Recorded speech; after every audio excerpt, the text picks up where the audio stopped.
Mazuva ose makatendeka Jesu. Mazuva ose makatendeka Jesu. Hallelujah. Amen. Mari vatipudzire pamberi munyasha dzavo. Ingo kwasana nehama iri padhuze newe naye. Ungokwasana naye wotaura masoko ameno akangokunakira kwaari. Akangokunakira iwayo. Nemunadiwa wazvo nditika Mari vatigonese uye Mwari varamba vachititungamirira. Regai tinamate. Baba muzita raJesu waMwari, kana kuti the nature of the kingdom of God. Hallelujah. Mamiriro azvakaita zveumambo hwaMwari kuti zvakambomira sei. Hallelujah. Pane zvinhu 5 zviri muumambo hwaMwari, handiti kana kuti mukingdom yaMwari. Ndotenda kuti nhasi tichataura 3. Mwari vakatitenda kuzopedza zvimwe 2. Hallelujah. Kingdom yaMwari iri spiritual, kana kuti ndeye mweya, handiti haigone kuoneka kuti iyo iri apapo iyo. Amen. Hallelujah. Mwari vatibatsire. 2. The kingdom of God is truth. Ndeye chokwadi ende izvokwadi, handiti. 3. The kingdom of God is love. Rudo nai. Ngeni kwataura SR5 then handi mukudzidza tozobata tokubata. Kingdom yaMwari chiedza. Right. Handiti. Chiedza. The kingdom of righteousness. Yekururama kana kuti yakarurama. Zvaita zvingani? Zvishanu, handiti. Mwari vatigonese. Regai tibate panzi the kingdom is spiritual, kana kuti ndoyomweya. Ndiani angati nhasi ndazoiona kingdom yaMwari iyi iri apa pai? Kana kuti ndinogona kuzoiona mumararamiro evamwe, kana kuti mumararamiro angu, handiti. Ndozvazviri. Kana ichinge iri spiritual, zvinoreva kuti neniwo ndinofanira kupinda mu spiritual nai, kana kuti mu spirit, handitika kuti ndigone kurarama mairi. Hallelujah. Amen. Zvareva kuti mafambiro angu inini nhasi ndikasaremekedza zvinhu zvese zvespiritual zvaMwari, ndinogona kurarama kunge ndirimo but ndisimo. Ndava handina kufamba maringe nezvainoda kingdom yani. Mubvunzo wangu wobva wati, saka ndoita sei kuti ndinge ndichikwanawo mu spiritual kingdom yaMwari wacho? Muupenyu ndine zvinhu zvandinoda sazavari, handiti. Imi mune zvamunoda sababa kana samai kana sasite kana brother ninga, handiti. But zvinokwana here mukingdom yaMwari? Tikakwedza kungobudisa kuti toita sei kuti tigone kurarama kana kuti kukwana mu this spiritual kingdom yani yaMwari. Zvareva kuti madesires angu inini anofanira kufa kana kuiswa padivi, handitika. Ndoenda kufarira zvinofadza iye kana zvinodiwa naye Mwari wacho, ndokuti ndigone kukwana mukingdom yani yawo. Hallelujah. Amen. Pane Down ndizokumbira kuverengerwawo. John chapter 4 and verse 24. John chapter 4 and verse 24. Maybe one may use this shoulder Bible.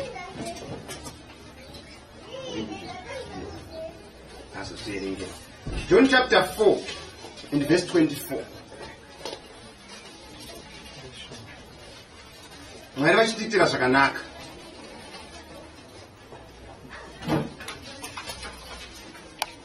chiverengerwo ipapo.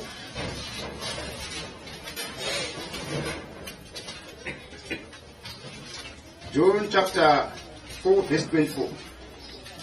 Gaiti gare takumbire zvakare mumwe ativhurirewo John chapter 18 verse 36. John chapter 18 verse 36 mogara makavhura. John chapter 4 verse 24. verse 24. Mwari mweya, naizvozvo vanhu vanomunamata vanofanira kumunamata mumweya nechokwadi. Mwari chii? Mweya. Nesu kana tavona magari munamate mumweya nei?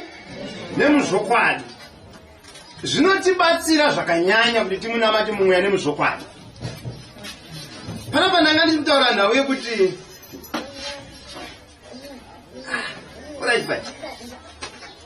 mukati mekuti tikure kana kuti tikwane mukingdom yaMwari, ndatsanangura inini kuti zvakanaka kuti ndibvise madesires enyama, handitika ndiende kuzvinhu zvamweya mutsvene, but how futi mubvunzo. Ndinofanira kunge ndiri munhu anofanira kugara achiverenga soko raMwari chekutanga, handiti? Nekugara ndichinzwawo soko rani? raMwari. Uye zvinhu zvese zvenyika zvinofanira kutanga kuita zvinhu zvidiki-diki kwandiri, handiti? Kuona zvisina kana basa. Ndava ndezvechi? Ndezvenyika. Asi zvese zvekusaidi kwaMwari ndotanga kuzvikudza, kunyatso kuzviremekedza, kuzvipa value. Haleluya. Ndokuti ndigone kunonamata Mwari uyu mumweya nemuzvokwadi. Ndava ndikaramba ndichiona zvinhu zvenyama zvinenge zvinondikoshera kukunda zvinhu zvekwaMwari, zvinoreva kuti kukwana kwangu kunogona kundinetsa. Ende zvinenge zvingaita nyore kudhifitwa newakaipa kana ndikange ndiri munhu anenya kudesire zvinhu zvenyama, zvichiita zvinhu zvemweya mutsvene. Unotoona kuti ukaona uri munhu anofanira kudya stereki, somehow pane pauchadhifitwa naSatani. Ndavaenda kufanira zvinhu zvenyama. Asi ukaona uri munhu anofanira kufasta, amen, zvinoreva kuti kukundawo kwako kuri pedyo, ndava kutokwana mukingdom yaMwari. Ndava kingdom yaMwari zvatati iri spiritual, hainyanye kudyidzana nenyama iyi, inonya kudyidzana nemweya waMwari wakaisa mupi? Zvopane connection yacho ipapo. Hallelujah. Tiverengerwe John chapter 18 verse 36. John chapter 18 verse 36. Jesu akapindura akati, ushe hwangu hauzi hwenyika ino. Dai ushe hwangu hwaiva hwenyika ino, varanda vangu vangadai vairwa kuti ndirege kuiswa kuvaJudha. Asi zvino ushe hwangu hauzi hwepano. Hallelujah. Tikuenda kunetseka nekuda kwezvinhu zvepasi pano. Ende ndozvatiri kunyanya kutorera nguva yedu yakawanda. Takatarisa kupi? Kune zvinhu zvepano pai pasi. Jesu akati aiwa, inini zvangu hazvi zvepano papi pasi. Ndezvekupi? Zvemunyika yomweya, zvekumusoro kudenga. Hallelujah. Ukambozvipa kana 1 week, handitika yekumboti this week toda kumbomhanyisa zvinhu zvespirit chete. Amen. Kumbomhanyisa zvekingdom yaMwari chete, ndombosiya zvepano pasi. Are you aware kuti zvinhu zvandinogona kunge ndakatorera makore kuti ndigone kuzviwana, zvinogona kuzonditorera kana 1 week kana madays kuti ndinge ndaanazvo? Tiri kunzwanana zvakanaka here. Saka ndiri kuedza kuti kudini? Tikanzwisa kuti tinofanira kuita more of God, handitika? ZvaMwari zviwande kupfuura zvangu inini zvandinonya kuda inini, upenyu unogona kushanduka. Haleluya. Ende Satani pane paanosvika paanoridza tsama. Ende kana aridza tsama, what's next? Kukomuka udzokera kwapo. Haleluya. But ndakaona kuti pfungwa dzedu dzinonyanya kumhanyisa zvinhu zvapasi pano. ipapa ndarwisana nevakawanda iva mwautofunga chiziso cherasi wiki mufundisi hamusiri mere yasikunaitara kuti toda kuvaka shedi koya maakutaura yekuti zvepasi panoima wakatuviri kuti haleluya. Pane imwe hama yakambopa testimony rimwe gore pane imwe nzvimbo pandakambosvika. Hanzi zvakanditira fani kuti pandainya kunamata ndichiti Mwari kumusha uku kune zvisina kumira zvakanaka zvakugadziswa ndoda mari. But mari haina kuuya. Asi one day hamene zvazvakangoita. Ndokubva pataurwa imwe nyaya ndipandati Mwari iyi mari munofanira kundipa.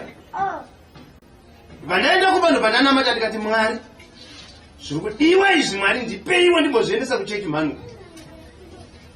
Hanzi vhiki richiuya ndakatoona ndine mari yacho ndibva ndatounza zvinhu izvozvo. Ndibva ndadzoka kuti bheki kuti panhai Mwari so many years ndiri kunamata neprogramu yangu yemusha yakamirawo. But 1 week ndanamata nezvokuchechi mandipa zvafamba sei? Ndavhiringa ipapa. Amen, amen. Mwari watibatsire. Vadikani tinzwise zvimwe zvinhu. Tikanya kufarira zvinhu zveMwari, Mwari vanotipa dzimwe mhinduro nekukasika. Iyi kingdom yaMwari haina connection tatine nyama neropa nai. Ndiye mweya mutsvena nditika. Zvazvakadarowo futi zvinofanira kuti pai panotaura that scripture iri kuna evidence yakuti hatirwe nenyama nei neropa handitika. Asi nemweya yakaipa inogara nechepakati penyika. Saka inini kana ndiri muspirit, mweya yacho inowewo muri muspirit. Saka tasanganawo muri muspirit tinopedzerana. Asi pakaita mumwe ari panyama nemumwe ari muspirit pane honanhurohwa pane kukasika. Haleluya. Amen. Zvomamiriro akaita kingdom yaMwari. Ati kuti Mwari tibatsirei kuitsanangura kuti inzwisisike. And to enter the kingdom, you need to be spiritual rebirth. Hallelujah. Kana tiri spiritual rebirth zviri kumboreva kuti kudini nhai mai mai. Spiritual rebirth. Kubarwa patsva mumweya.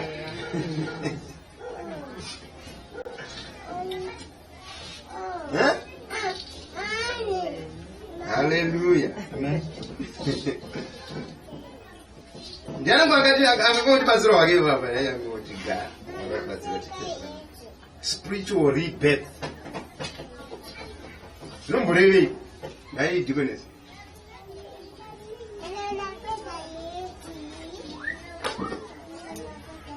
Zvangu mpatso pamuya.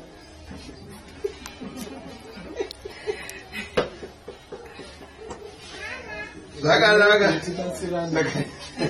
Amen church. Ndofunga nyaya iri kana kuti topic iyi ka. Chokwadi chiripo ndechekuti hainakisi. I can tell the reaction iri kuitika pano hazvishamisi. Iye pachozvayo ka. Hatitarisiri kuti painodzidziswa ka vanhu vaombere maoko. Chikonzero ka kingdom yaMwari ndozvatinofarira panyama.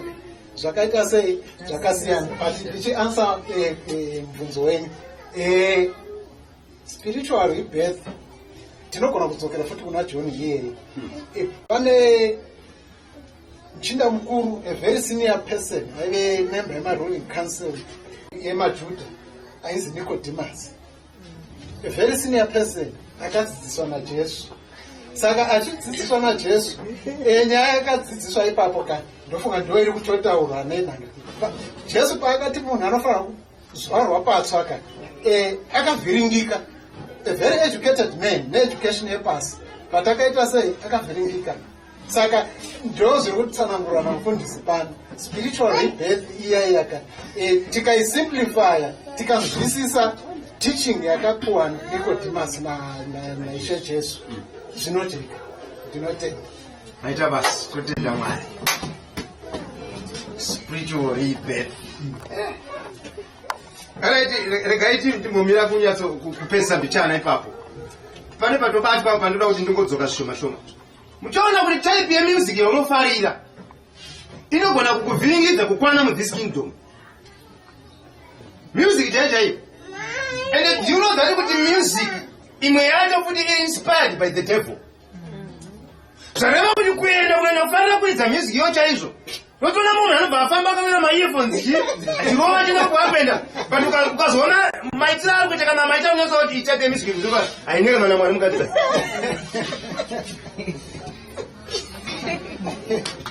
Iri nhau yekuti tinoda kuti tikwane mukingdom yani yaMwari. Handiti? Saka zvimwe zvacho zvaunofarira zvinotokusudurudza kuenda kure nani naMwari. So pana we-spiritual rebirth handitika pana baba panonzi John akati bhabhatidza nei nemvura handitika. Haleluya. But kuna achauya chabaranza pana chati bhabhatidza nechi namweya mutsvene ndiani ndiye Kristu. Handiti? Saka panoenda we-spiritual rebirth iri kutangira pakuenda kuJorodhani. Handitika? Kwakuzosimbaradzwa namweya mutsvene. But wona yechinonetsa manje chekuti topic inozorebesa mara basi andite zvakanaka. Saka zvoreva kuti kana munhu achinge asina kubhabhatidzwa iyi spiritual rebirth inonetsa. Handiti? Ndo mamwe messages acho ekutangazve ndagamuchira Jesu handitika ndonyikwa mvura handiti ndakuti bhabhatidzwa namweya mutsvene. Mune muda kubvunza kana vizibudza rubokoka pakaomba mufundisi ndekekuti ndiri kurarama munyika ine vanhu munyika ine zvinhu saka ndotadza sei kuzvida. Ndikubatsirire mufundisi. Tikaenda kuna John wekutanga 1 John ndinowanzofarira kuti kana chipindura tirife kumagwaro naye. Tikaenda kuna 1 John chapter 2 tikaenda kuna verse 15 inotaura kunge inorwadzisa vanhu but ichitaura zvinhu chaizvo kuti uzoyanana naMwari. Tikaverenga ngativerengere shona John wekutanga chapter 2 muverenge muri imimi ndokuti sistemu chapter 2 tiverengere verse 15 John wekutanga after second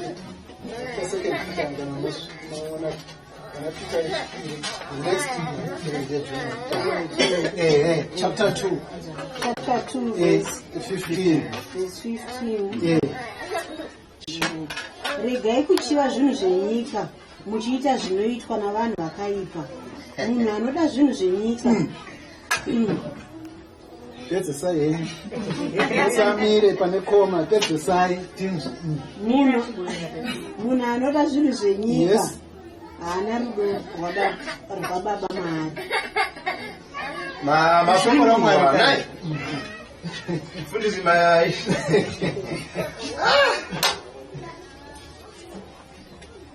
vamachacha pavauya panapa vati nyika ine mhere kana manyatsotera zvavataura ndivika manyatsoti ndikati murume uyu atopinda mutopiki chaimo chaiko hanzi nyika ine chi ine mhere but vabva vaedza kutosimbirika mhere dzato futi.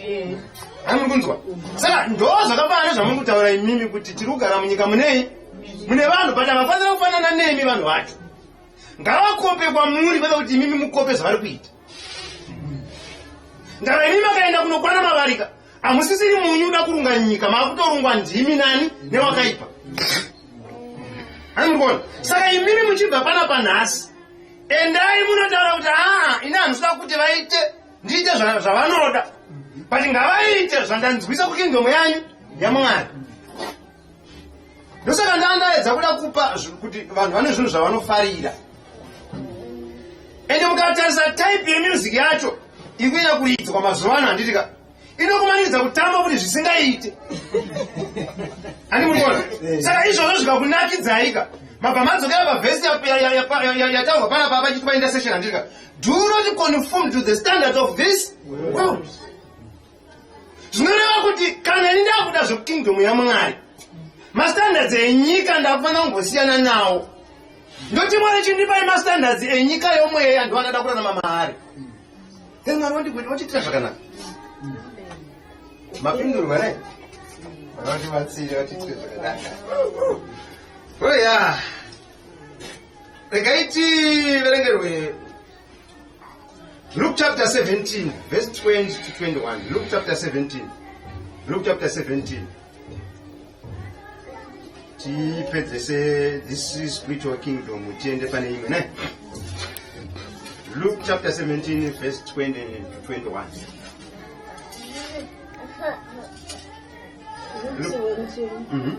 Chapter Luke verse 20 to 21.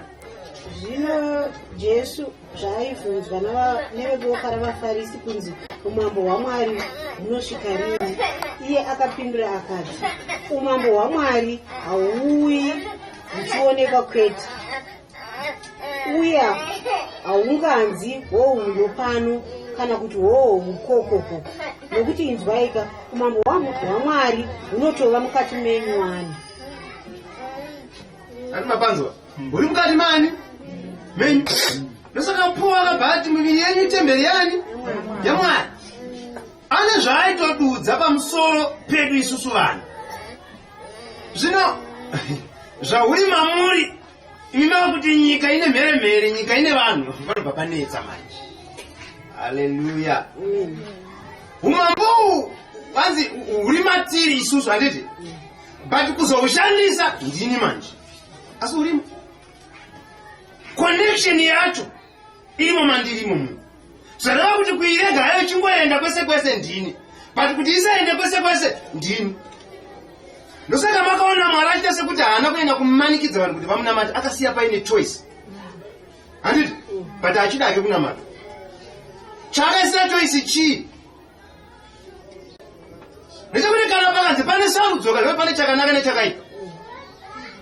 Kuti munhu anzi ari kutongwa anofanira kunge achiudzwa zvaaifanira kunge achiita, obva audzwa zvaazoita, but zvavhiringa toti iwo uri wrong saka endawo. Saka ndosaka pakasiwa paine choice. But umambo hwaMwari tinotofamba nawo. Hatigone kuti uwo uruko kana kuti apa kana kuti but titori nawo, ipo panapa utoripo. Haleluya. Amen. Amen. Ndosaka makaona kuti Herod haana kunzwisa nyaya iyi. Aona mawise men aya achitsvaga kubarwa chiJesu. Zvikanzwa kuti kwabarwa mambo. Handika iye akafunga umambo hwechigaro chake chakakaita sei? Changa akagara chauda kuenda. Ndokubva kuda sei? Kuda kutotanga kutorwisa. But uye haana kuinga that kind of a kingdom. Handiti? Ipapa makaona zvakonzera kunetsa kwese kwenyika inhau yezvigaro. Uya akati chigaro changu chakuda sei chakuda kuenda, but Jesu haana kuinga zvezvigaro. Ukatongoona nina kunetseka nenhaufuti yezvigaro kuti pa umambo hwacho hunogona kuti netsei. Haleluya, haleluya. Vanhu vatibatsiri varatipire zvakanaka. Haitosvidi yakakura ende chave vatara zvakanaka kuti haidakidzi. But inobatsira zvakanyanya manje. Zvakanaka, regai tiende the kingdom of truth. The kingdom of truth. Mwari vatitire zvakanaka. The kingdom of God is the kingdom of truth. Now tiverengerwe John chapter 18 mamboverenga 36 tikada kuti muende muchitangira pa 37 and 38. Muchiverenga 37 and 38. Ipapa panzi kingdom yazvokwadi naye. Mukaona vanhu vazhinji tinotadza kuwirana nenhau yekusaudza nechokwadi. Ndinogona kutenderera ndine nyaya yangu ndakutaura isingamboda kutenderera. But chandakaona pamwe pacho approach yematauriro endaita naye asi ndataura hangu chokwadi. Tibva tangodzidza nhasi savana vaMwari kuti zvimwe zvinhu tikazvinonokera munogona kuzotaura pati zvinhu zvashata kare. Handiti? Pari kungoda chokwadi. Chokwadi chandikutaura nezvacho ndechokungokuudzai chokwadi maizivana. Handiti? Chokungoudzai chokwadi. Maiti nazvo. Handiti? Kungokuudzai chinonzi chii? Chokwadi. Ngativerengere soko raMwari. John 18 verse 37. Ipapo Pilato akati kwaari, ko asi unotova mambosu? Jesu akamupindura akati, inga matozvireva wani kuti ndiri mambo. Ndizvo zvandakazarirwa, ndizvo zvandakawira pasi pano kuti ndizopupura chokwadi. Munhu upi noupi anomira pachokwadi ndiye achanzwa izwi rangu. Pilato ndokubvunza oti kwaari, ko chiiko chinonzi chokwadi? Ko chiiko chinonzi chokwadi? Asi apa ari kubva mukuzwa nezvani? Nezvachokwadi wacho. Chokwadi wacho ndiye ari kuita sei? Ndiye ari kutaura. Unotoona kuti Pilato nelevel yake zvinhu zvinombopinda maari. Saka panga pachitaurwa panapa kunzi munhu akanga akadzidza paakaudzwa nawe-spiritual rebirth yakamuvhara. Anditi?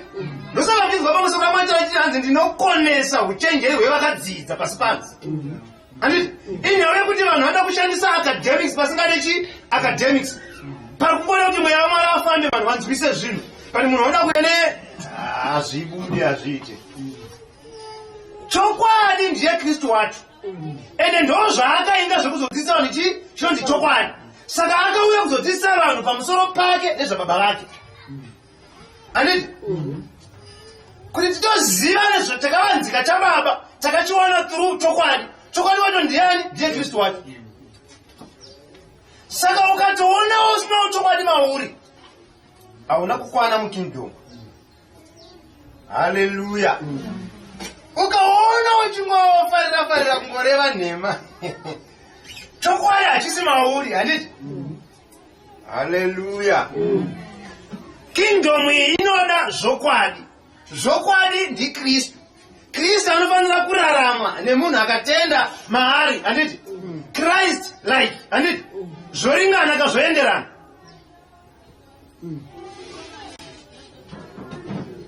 Kuudzwa chokwadi pamwe pacho kunorwadza bhati chinosunungura. Vakuru vaibva tanzi hakuna kutuka munhu neurema wake. Asi chokwadi hacho ngachitaurwe.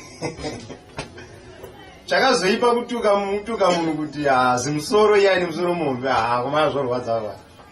Asi kangokudzai chokwadi kuti amai mafambiro amakuita pane gomba. Munowira, handitika chokwadi. Munogona yani kunotsama pari pamune marara munoziva kuti apa ndaudzwa chokwadi. Pari kana mazoziva kuti ndaudzwa chokwadi chizodzokera muti paya makandibatsira paya. Vazhinji vati havadzoki manje. Haleluya. Kingdom inovanekani ndiye chokwadi. Ende inoda chi? Chokwadi. Tikasava nechokwadi matiri, kingdom zvinonetsa. Chokwadi ichi chingararamwe sei? Mubvunzo zvauri very simple. Chokwadi chinenge kutinachidza pakuti chinoitwa kwandinenge ndiri ndega. Kwamusiri mimi zvamunobudisa chinonzi chokwadi manje. Kwamakaswera nezvone zvamaita nezvamakataura ikoko ndokunobudisa chinonzi chokwadi mamuri. Ndavaipa pamapeji waya tikati ngatavhurei nhasi panapa tasangana kudai so haite. Ndava chokwadi hachisi mauri kana kuti mandiri.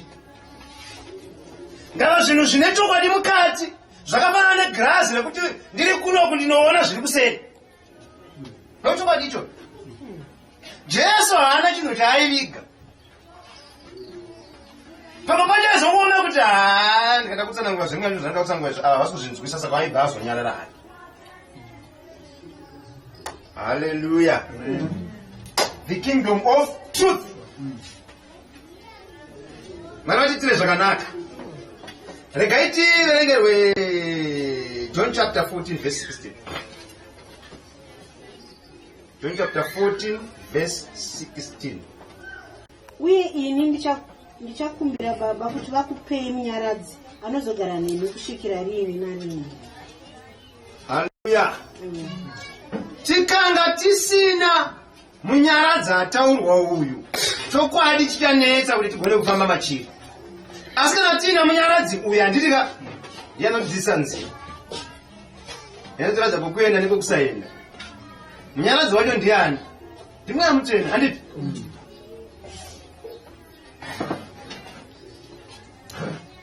And the knowledge of the truth shall set you free. And it. Not even again, John chapter 8, verse 32. John chapter 8, verse 32.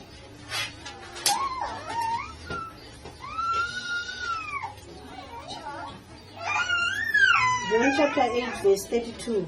Zvino imi muchaziva chokwadi, chokwadi chinokuitai kuti musununguke.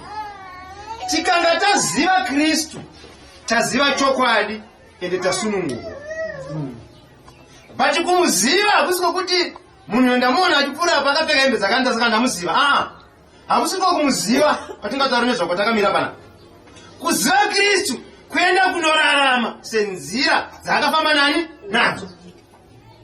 Semudiro waanoita iye kuti tirarame saizvozvo ndokuti taziva chi Kristu ende tinosunungurwa zvechokwadi.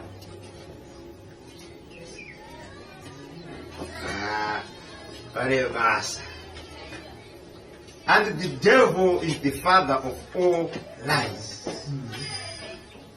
Satan ndiye baba wendema munyepi mukuru. Handiti? Sareva kuti ukangoona badzi uchifanira kutaura manyepo pana baba ari mauri. Anofanira kudhirwa nezvake. Kudhira nezvake tinokwanisa kubatsirana. Handiti? Sekereke sevanhu. Handiti? But ndokunge uchidawo. Hallelujah. Ndokunge uchidawo. Ndava zvinonetsa kuti isusu tinoda kubatsira munhu. Kuti baba vekunyepa vabude mari. Handitika iyo baanoswera ari pakati panhu vanonyepa. Zvoba zvanetsa manje. Hallelujah. Mwari vatitire zvakanaka, Mwari vatigonese. Ngatisiye baba vekunyepa kuti tigare mukingdom yechokwadi. Kingdom yani yaKristu. Regai tigumisire pa the kingdom of love. Kingdom of love. Colossians chapter 1 verse 13. Vakorose. Kana kuti Colossians vakorose. Chapter 1 verse 13.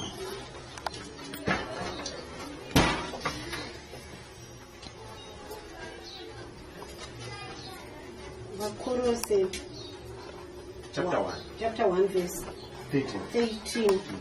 Ivo baba ndivo vakatisunungura mumasimba erima vakatiisa mumambo mwanakomana wavo anodikanwa. Ivo baba ndo vakatisunungura kutibvisa handitika kwakanga kusingaite vaisa maoko ababa vani. Saka maoko atakaiswa maoko akanaka. Zvareva kuti kubuda mumaoko aya ndindiri kuzvikanda hangu pai singaite mumoto. Haleluya. Hakuna rudo runopfuura rwakaitwa naKristu rwokuti bvisa maoko aSatani aika achiisa pakanaka. Iwewe ukapinda mutauni pakabva paitika tsaona yekubirwa mari handitika zvareva kuti hausina mari dzekudzokera kupi kumba handitika on the way wauda kuenda kuchinyatsoshaya saka ndoita sei pana handika obva wasangana neimwe hama obva mutsango nyako obva kuti hamari yekombiti handika obva utenga visit.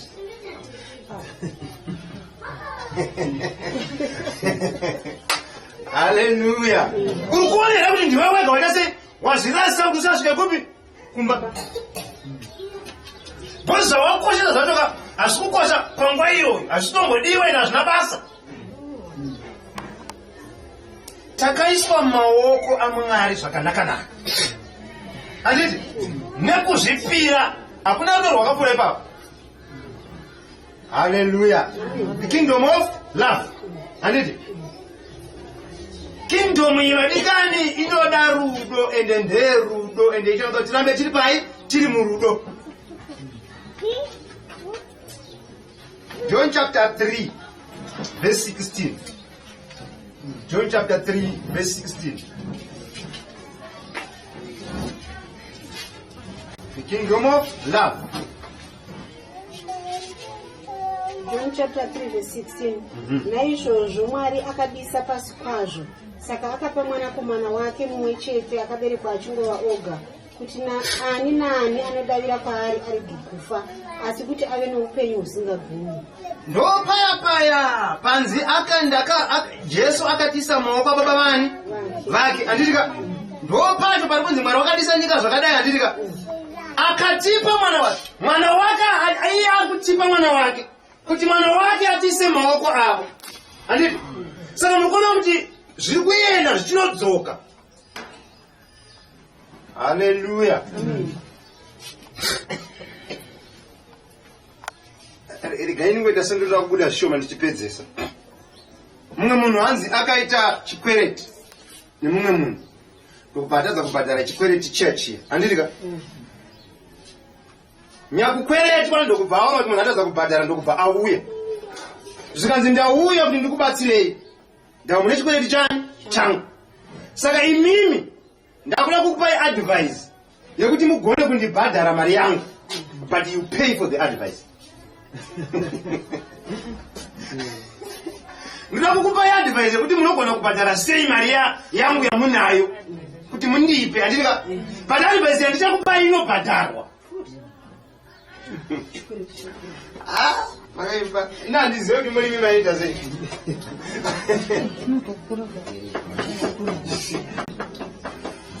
Hallelujah. Jesu Mwari nendorwa vainarwa nekuona vana vavo mamira akaita zvinhu pasi andika ndokubva vatipa mwanakomana kuti mwanakomana paari kuuya ari kuzotitora idzosera maoko ani ababa anditi Jesu Mwari vatipa mwanakomana wavo anditika kuzoti advisa anditi kuti chogona sei kudzokera maoko ani ababa ndavanga abuda maoko ababa tisu haasi Jesu but Mwari ndobva vatipa Jesu kuya kuzoti advisa kuti tibude sei maoko asatani atapinda maari tidzokere maoko ani iye ndiye abhadhara full price yekuti bude maoko asatani anditi zvino munhu anouya oda kuti kubhadharwa futi. Haleluya. Kingdom yerudo adikani kanga yakubata anditika inokuita zvisingafungwe nevanhu kuti zvinoita. Vanhu vachiona vanoda kupusa kwemunhu, vanhu vachiona vanoona munhu zungairwa, vanhu vachiona vanoona munhu asina kukwana but ari kunzwisa kingdom yaari kurarama ari. Haleluya. Amen. Pane imwe hama rege tingotaura zvinogari kuti unogona kuita munhu zvinhu zvausina iwewe. Mandibata zvakanaka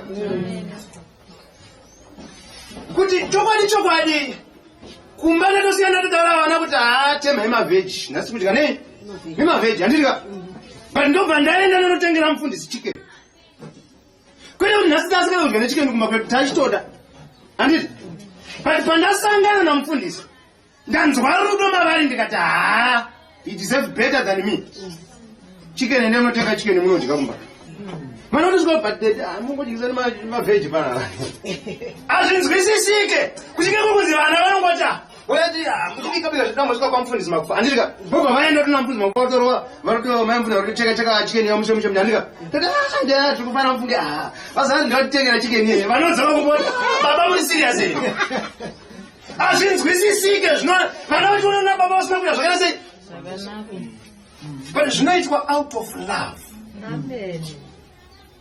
Kurati nemarwadziro anoita kuenda pamuchinjikwa mwana achiziva kuti zvinorwadza zvinhu izvi ari kuzviitirei ada isusu. Haleluya.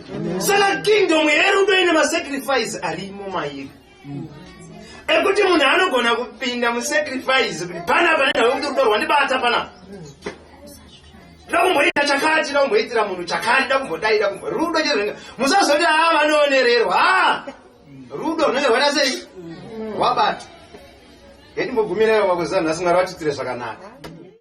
Mazuva ose makatendeka Jesu mazuva ose makatendeka Africa.